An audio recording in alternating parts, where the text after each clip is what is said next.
Kumusta mga brad? Sa ngayon nga po, masabi natin na dumadami na talaga yung mga electric scooter. Ayon kasi sa mga eksperto, ito na daw ang sagot sa mga dalangin. Dalangin na mabawasan yung polusyon sa mundo. Kung mapapansin kasi natin, yung mga usok na lumalabas sa mga motorsiklo, pati sa mga jeep, sa mga taxi, sa mga bus, etc.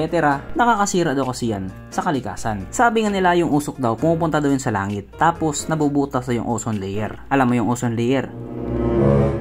Yun daw yung binubutas ng usok pag pumunta sa langit.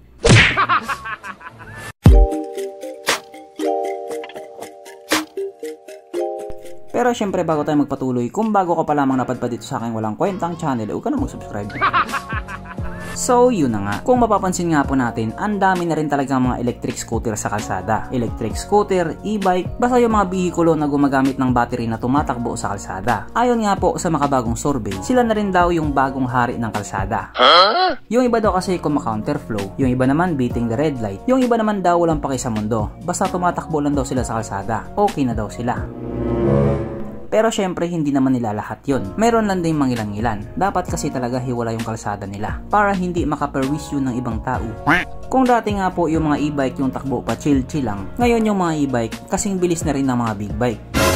Yung iba tumatop speed ng 100, yung iba naman tumatop speed ng 200, yung iba naman tumatop speed ng 500. Ha? Ay mali, yun pala yung bigay ni Cap, 500. Sa ginanap nga po ng motor show doon sa Japan or yung Japan Mobility Show, in-unveil nga po ni Honda yung pinakabago nilang electric scooter concept, ang Honda SCE. Ayon nga po sa mga balibalita, ito daw po ay based doon sa Honda Activa, isang sikat na scooter ni Honda na nilabas sa bansang India. Sobrang naganda motor insan yan. Kumbaga ito na yung futuristic version ni Honda Activa.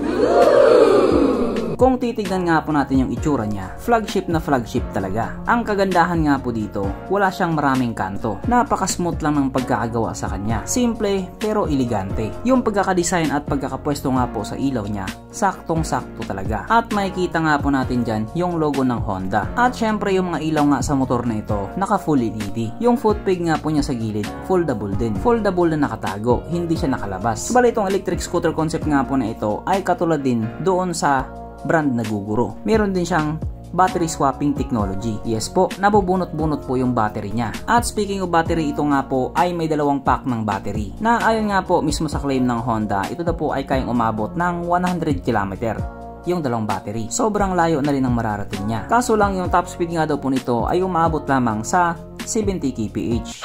Pero kung nandito na sa Pilipinas yan, bibilis na rin yan. Pinoy lang malakas.